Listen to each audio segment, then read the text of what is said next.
बात है करीब 2000 साल पहले की, जब रोम बर्बादी के किनारे था।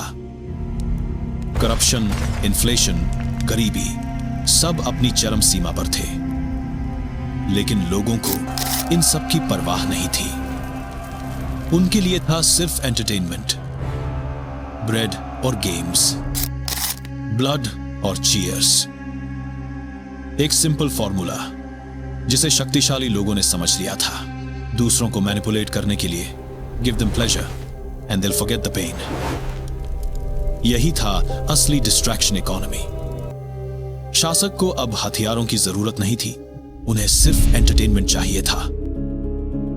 आज 2000 साल बाद भी फॉर्मूला वही है, बस मैनिपुलेशन के तरीके बदल गए हैं। आज के योद्धा नोटिफिकेशंस, रील्स और एंडलेस स्क्रॉलिंग, और हम वही पुराने दर्शक जो बस देखते जा रहे हैं बिना सोचे, बिना रुके। सिर्फ स्टेज बदल गया है, पर कंट्रोल का सिस्टम अब भी वही है। हर सुबह पूरी दुनिया में एक छुपी हुई आदत चलती है। जैसे ही अलार्म बजता है, लाखों लोग एक साथ फोन उठा लेते हैं, और उसी पल उनका दिन किसी और के हाथ में चला जाता है। एक रील, फिर एक और, फिर एक नोटिफिकेशन, और धीरे धीरे उनके सपने, उनका फोकस, उनका अपना कंट्रोल सब खिसकने लगता है। इंसान सोचता है वो आजाद है, लेकिन असल में वो भी अब एक डिजिटल समाज का हिस्सा बन चुका है, जहां सब देख रहे हैं पर जीत कोई नहीं रहा।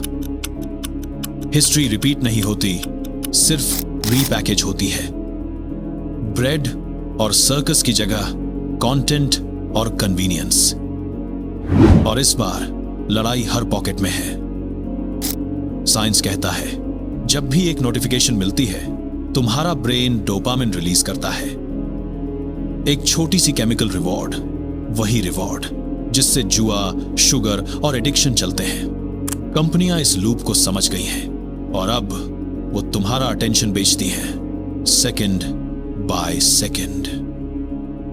पर यह कहानी यहीं खत्म नहीं होती, क्योंकि ये सिर्फ एक मॉडर्न साइकोलॉजिकल ट्रैप नहीं, ये वैदिक स्तर का भ्रम है, जिसे हम कहते हैं माया। हजारों साल पहले उपनिषदों ने एक छोटी पर अनंत समझ देने वाली उदाहरण दी थी, मन का रथ। जहां शरीर एक रथ है, इंद्रियां उस रथ के घोड़े हैं, मन लगाम है, बुद्धि सारथी है, और आत्मा असली यात्री। लेकिन आज क्या हुआ है? मन सो गया है। जो घोड़े कभी मन के नियंत्रण में थे, अब वो स्क्रीन, फीड्स और नोटिफिकेशंस बन चुके हैं, और कंट्रोल उनके हाथ में है। नतीजा, रथ भटक रहा है, रास्ता बदल गया है, और मंजिल कहीं खो गई है। पहले शासक लोगों को डिस्ट्रैक्ट करते थे ताकि उन पर राज कर सके। आज कॉरपोरेशंस और सिस्टम्स वही कर रहे हैं, बस इस बार डेटा के जरिए। तुम्हारा अटेंशन उनकी करेंसी बन गया है, और तुम्हारा माइंड उनका बैटलफील्ड। जब अटेंशन चला जाता है, सब कुछ धीरे धीरे गिरने लगता है। फोकस, क्रिएटिविटी, प्रोडक्टिविटी, और सबसे खतरनाक शांति। तुम स्क्रॉल करते हो, पर असल में तुम स्क्रॉल नहीं कर रहे, तुम स्क्रॉल हो रहे हो। लेकिन हर माया के अंदर एक डोर छुपी होती है, जिसे कहते हैं मनोनियंत्रण, द कंट्रोल ऑफ माइंड। उपनिषद कहते हैं, जो अपनी इंद्रियों को जीत लेता है वही राजा है। यही असली ब्लूप्रिंट था, और वही आज भी काम कर रहा है। सॉल्यूशन कोई ऐप या डिटॉक्स प्लान नहीं, ये एक अंदर की बगावत है। 3 पुराने सिद्धांत जो हर युग में मन को फिर से अपना बना देते हैं। पहला, विवेक, awareness, the power of noticing. Awareness ही पहली तलवार है माया के खिलाफ। हर ट्रिगर को नोटिस करो, वो छोटी सी इच्छा जब तुम्हारा हाथ बिना सोचे फोन की तरफ बढ़ता है, उस पल रुक जाओ और पूछो अपने आप से, ये मुझे खुद से जोड़ रहा है या तोड़ रहा है? जब तुम देखना मतलब नोटिस करना शुरू करते हो तो माया अपनी ताकत खोने लगती है, क्योंकि जो देखा जा सकता है वो बदला जा सकता है। धीरे धीरे तुम्हारा मन तुम्हारे ही पक्ष में आने लगता है। वो जो पहले भागता था अब ठहरने लगता है। छोटे छोटे डिसीजंस में भी क्लैरिटी आने लगती है, कहां एनर्जी देनी है कहां नहीं। दूसरा अभ्यास, practice the power of repetition. मन एक मसल की तरह है और हर मसल ट्रेनिंग मांगती है। रोज छोटी छोटी रीतियां बनाओ। 5 मिनट श्वास नियंत्रण, 10 मिनट बिना स्क्रीन के पढ़ना, एक डिजिटल फ्री भोजन और सुबह 1 घंटे तक फोन का उपयोग नहीं करना। अक्सर अनुशासन बोरिंग लगता है, लेकिन वही असली स्वतंत्रता देता है, क्योंकि जब तुम तय करते हो कि क्या और कब कंज्यूम करना है, तब तुम गुलाम नहीं निर्माता बन जाते हो। हर बार जब तुम रेजिस्ट करते हो एक नया न्यूरल पाथ बनता है। हर बार जब तुम डिले करते हो तुम्हारी इच्छाओं पर तुम्हारा नियंत्रण बढ़ता है। यही छोटे छोटे अभ्यास धीरे धीरे आत्मबल बन जाते हैं। तीसरा ध्यान, शांति, द पावर ऑफ स्टिलनेस। सबसे बड़ी शक्ति है शांति। जब सब कुछ तेज भाग रहा हो और तुम अंदर से शांत हो जाओ, तभी असली बल पैदा होता है। शांति के अंदर मन धीरे धीरे साफ होने लगता है। सिर्फ डोपामिन बैलेंस नहीं, सोच का संतुलन वापस आता है। और तब उभर कर आता है कौन सी चीज असली है और कौन सी सिर्फ एक माया। सिर्फ 10 मिनट रोज, किसी मंदिर में नहीं, सिर्फ खुद के अंदर।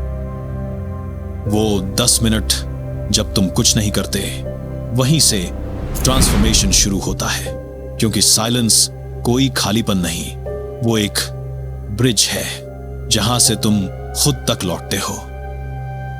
तभी चित्त धुलने लगता है और माया कमजोर पड़ जाती है। ये 3 स्टेप्स कोई स्पिरिचुअल लग्जरी नहीं, ये सर्वाइवल मैकेनिज्म है। एक ऐसी दुनिया में जहां हर सेकंड तुम्हारा ध्यान चुरा लिया जाता है। पर अगर तुम्हें लगता है कि फोन से छूटना मुश्किल है, तो ये 2 छोटे लेकिन गेम चेंजिंग स्टेप्स अपनाओ।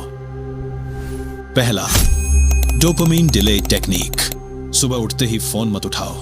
पहले 30 मिनट अपने दिमाग को डोपामिन फास्टिंग जोन दो। ना नोटिफिकेशंस, ना रील्स, सिर्फ तुम और तुम्हारे विचार। ये छोटी सी डिले तुम्हारे ब्रेन को रीसेट करती है और पूरे दिन का कंट्रोल वापस तुम्हारे हाथ में आ जाता है, क्योंकि हर सुबह एक दिशा देती है। अगर दिन की शुरुआत माया से होगी तो अंत तक वही तुम्हें खींचती रहेगी, लेकिन अगर शुरुआत खुद से होगी तो दिन तुम्हारा होगा, दुनिया का नहीं। दूसरा, ग्रे मोड रूल। फोन के सारे रंग हटा दो, सब कुछ ग्रे स्केल में सेट कर दो। तुम्हारा मस्तिष्क रंगों से ट्रिगर होता है। ग्रे मोड से डोपामिन स्पाइक्स 40% तक कम हो जाते हैं। अचानक वही एप्स बोरिंग लगने लगती हैं और लत अपने आप कम होने लगती है। और जब इंसान अपने मन को फिर से संभालता है तो दुनिया नहीं, उसकी दृष्टि बदल जाती है। अब वो स्क्रीन के नीचे नहीं, अपने मन के ऊपर जी रहा है। मन फिर से अपना बन गया है और माया बस एक कहानी, क्योंकि असली क्रांति बाहर नहीं भीतर होती है। वो तब शुरू होती है जब तुम पहली बार खुद को ऑब्जर्व करते हो। वो नजर ही पहला विद्रोह है जिससे इल्यूजन टूटता है। इतिहास ने हमेशा एक ही संदेश दिया है, जो अपना ध्यान खो देता है वो अपना जीवन खो देता है। रोम से लेकर रील्स तक सिर्फ टूल्स बदले हैं, टैक्टिक्स नहीं। सवाल ये नहीं कि माया अस्तित्व में है या नहीं, सवाल ये है क्या तुम्हारा मन अभी भी सो रहा है या जाग गया है।